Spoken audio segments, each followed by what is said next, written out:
Hi, it's Sonny. And I had a few minutes and I thought maybe I'd run my mouth a little because we haven't talked for a while. And yes, I know I need to comb my hair, but you know what? It's not important. Uh, hmm, I learned what beauty was. I've definitely learned what beauty is in the last 6 months. That's for sure. Um, I thought I'd talk about what's essential, some essential things. It's been tough on everybody with relationships. And our biggest relationship is with ourselves. But everything in our life is a relationship, whether it's with your dog or your husband, your wife, your children, they're all relationships, your job. It's all about communicating and expectations and what we expect and what's reality. And reality's changed. It's changed a lot. For me, I'm so blessed. I am so unbelievably blessed. Um, I have a steady job. I'm one of those people that's considered to be an essential worker because I run those ventilators and I'm a respiratory therapist. And the good news is I've had a steady job. The bad news is I've had a steady job. So I can't complain on any level, from that. There's so many people that are hurting so badly right now, from all of this. But this time that we're being forced to stay inside and work with ourselves, see who we are. If we don't take the time to learn who we are, the universe is going to do it for us. It has. This is the proverbial 2x2, 4x4 for some, and for some it's a 6x6. Because if you don't listen to the 2x2 and the 4x4, I guarantee you, you're going to get hit with the 6x6. You're definitely, and that's what the pandemic is. We haven't been listening. We haven't been listening. So, you do something for 30 years and you think you know what you're doing. You think you know who you are. I didn't realize how much my identity was tied up in the work that I do. I always thought that was something that men do. We all know men do that a lot. I didn't realize that was tied up in mine, and I didn't realize how much of an ego thing that was either until it got all shot down, because nothing's working. You do something for 30 years and you think you know what you're doing. And in my line of work and most of the hospital stuff, we have protocols and we have algorithms and we have best practices and all these kind of things that protect people and tell us what we're supposed to do in case we don't know what we're supposed to do, that we work off of. Ain't working, baby. It's not there anymore because all those things come from experience and nobody has experience with this. And so, people look at you, especially, somebody my age and with my experience, and they expect you know what to do. And then the doctors, what to do. Well, what we know what to do hasn't been working. Hasn't been working. So then you say to yourself, who am I? What am I doing? I don't know. And that's scary. It's been a long, long time since I didn't know what I was doing. And I have to say, that's chaos when you don't do that. And I thought I could handle chaos. No. I realize how much I like structure. I'm a 4. I'm a 4. And I like structure and I want solutions and I want to know what's going to happen. And I guess I've got more tied up in control than I thought I had, because I don't have any damn control right now. None of us do. And that's been hard. And then people are looking at you and they think, oh, you've got the answers. Well, we don't have the answers. And so you're letting people down. And that's hard to take. That's hard to take for many of us. You don't have the knowledge, and I don't mean to be disrespectful, but when you were, 20 years old and you were just starting out and when you didn't get something done, you could say, oh, well, I didn't know. I didn't know. And you could let yourself go on that. But when you're as old as I am and done this long enough, then there's nothing to blame. So you start questioning yourself and what you're doing. And this is where PTSD comes in. And boy, there's a lot of that. And not just with the families and the patients, but with the healthcare workers and the caretakers. And shrink's going to have a lot of business for a long time. Trust me on this one, baby. Trust me. Because we think we're supposed to know. We're the caretakers. We're supposed to be able to do this, and suddenly we can't do this. So who are we? Who are we? I can't tell you how that's brought people to these. Brought me to my knees. It's brought me to my knees. The questions of the families want you to do something. Whose choices? Who do I? When I've got a patient that I know there's nothing, absolutely nothing, that I'm going to be able to do anything for, except maybe help them be comfortable. That's it. That's all I can do, is maybe help them be comfortable. Well, what's comfort? Think about it. The family wants everything done. And I know there's not a damn thing that's going to be we can do. No. Nothing. And so when does care stop and torture becomes? Those are the kind of questions that are being asked. And I'm seeing, 30-year nurses just breaking down because they know that what we're doing sometimes we don't know who to keep happy. We don't know who to keep happy.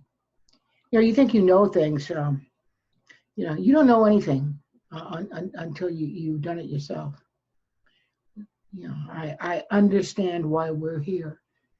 That philosophy, and I've always intellectually known that we're in this dimension to experience. I'm well read. I read all the time. And I thought I knew what it was, what PTSD was, coming back from the war zone. Well, this is a war zone, but there's no enemy that I can see. I can't see them. So who are you fighting? I don't know. There are so many levels of this, spiritual, physical, emotional, that we're having to deal with. And you now you understand, because now you have to face the fear. You thought you weren't afraid before.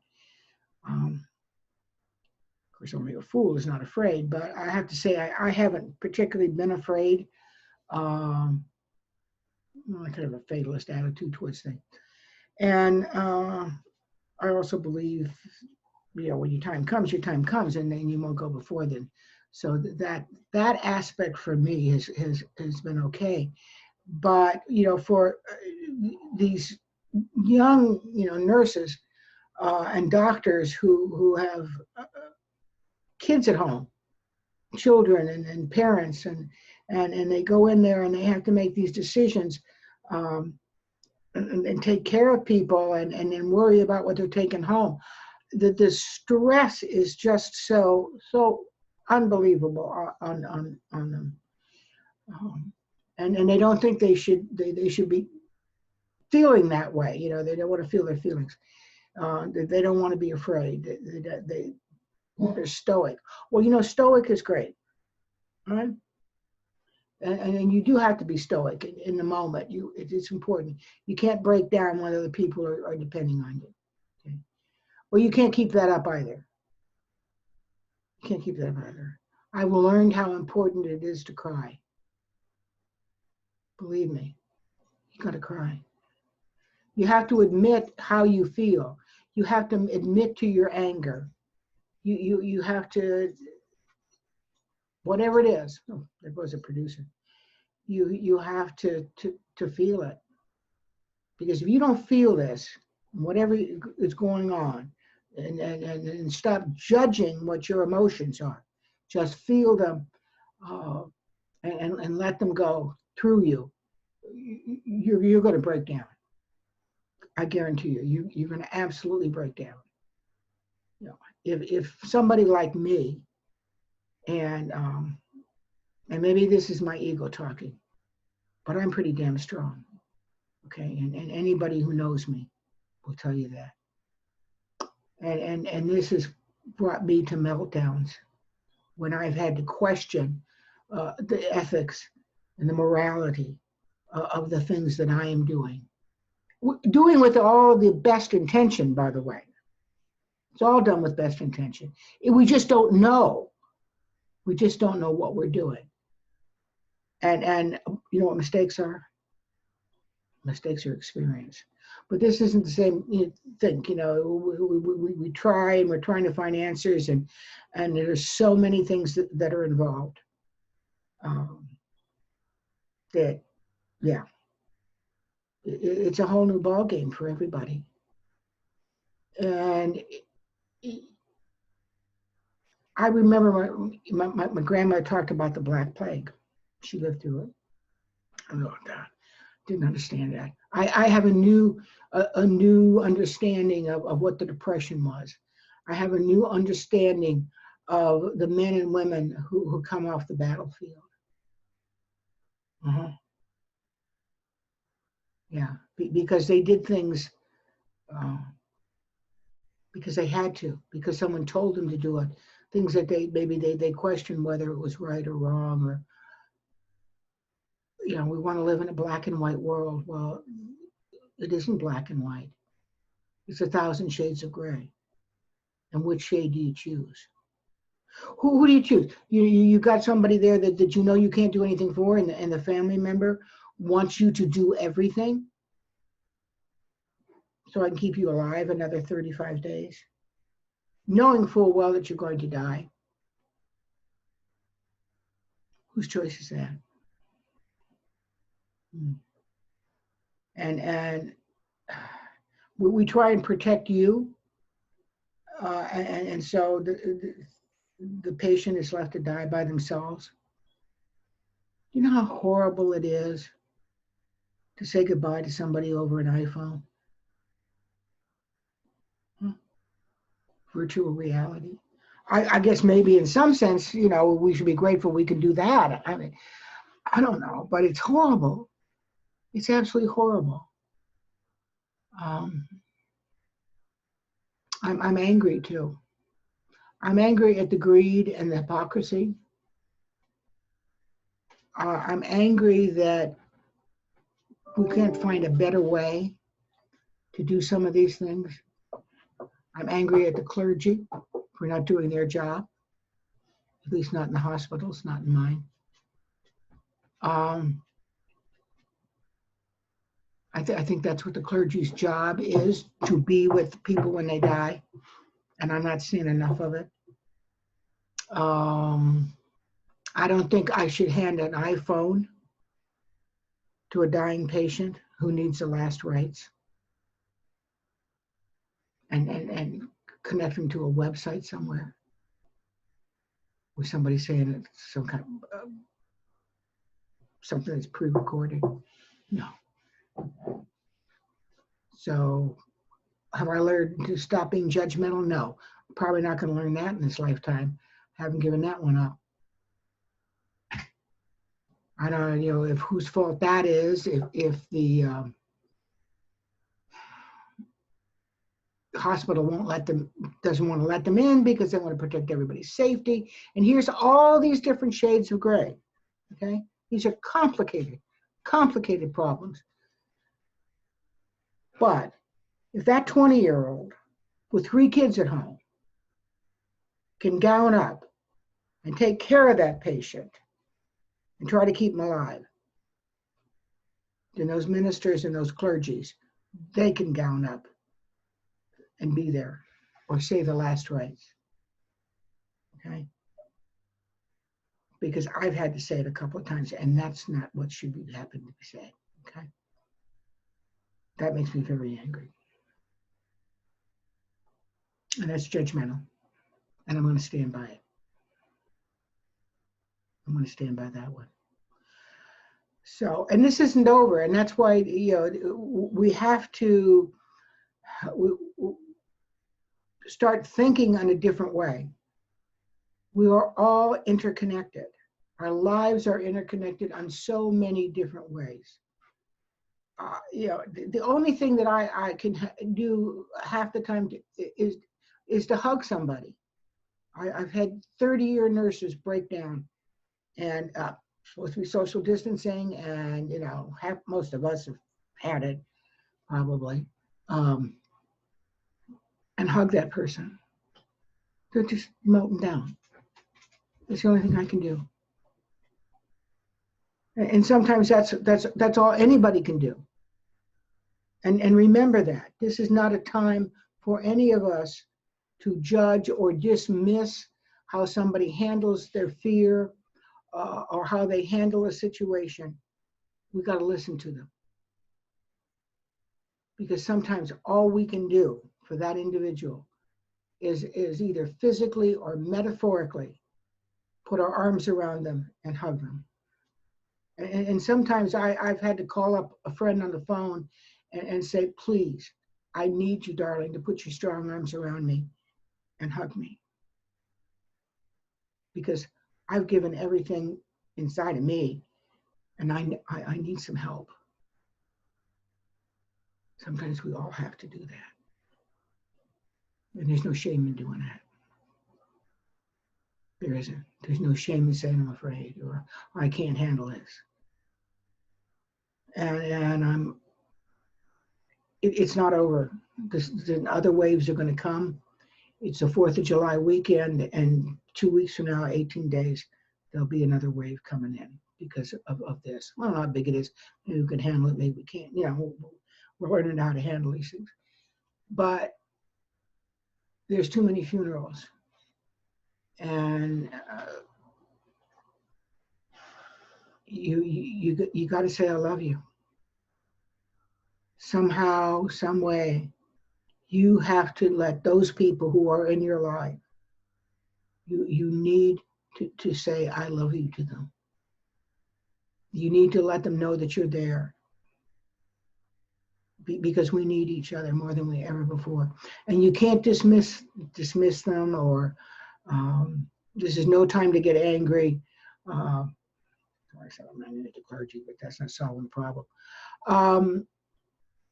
Because we have to listen to what their side of the story is first. We have to hear them. And that's what a lot of this is about. We have to hear what somebody's story is, because everybody has a story.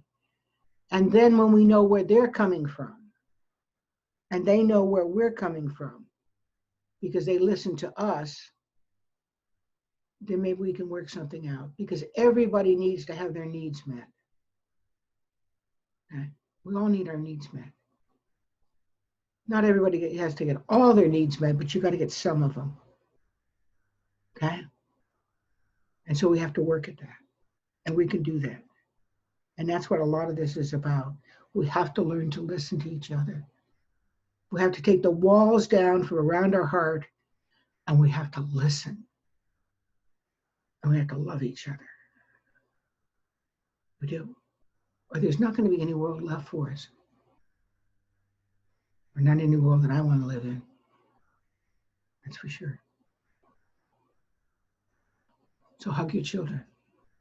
Look at your values and say, what's important to me? Is working 80 hours a week? If that's important to you, if that's what you want to do, okay. But you do it because you want to and it gives you pleasure, not out of fear. And if you're doing anything out of fear, it's going to fall apart.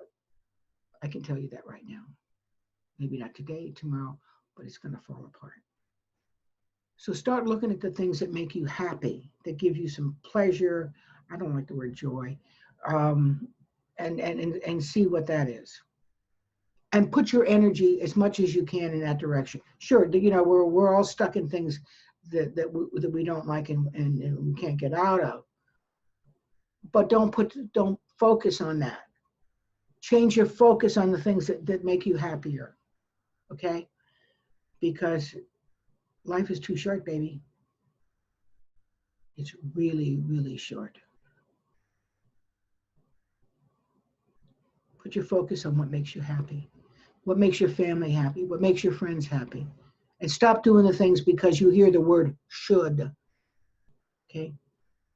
No. If you hear the word should, it's somebody else telling you what to do, what you're supposed to do. Somebody else's value, it's not yours. If it's your value, you'll just do it. If it comes up with a should or a not, it's somebody else's value. So start reevaluating. Take this time that you're plugged up here and what makes me happy? What can I do now to make somebody else happy? You know, what else are you doing with your time? Okay? Think about it. This is the universe's way of saying to us, it's time to reevaluate. We need to evaluate the system. We need to evaluate, and then not do things that break us apart, things that bring us back together. We can do that. I know we can. But you might have to go through the dark night of the soul first. Not pleasant, but you can do it. When you come out the other end, you probably like yourself a hell of a lot more. Probably a lot more. Enjoy your weekend. Go check out my new website. Brittany did a great job. SonnyWeiss.com. I'm going to be doing some new things. I'm always available. They've opened up, so I'm doing, doing regressions here. We're doing it over the phone. We're doing it over the Zoom. If I can help you, give me a call. I like talking to you. Right. Where's the end button? Oh, there's the end button. There it is.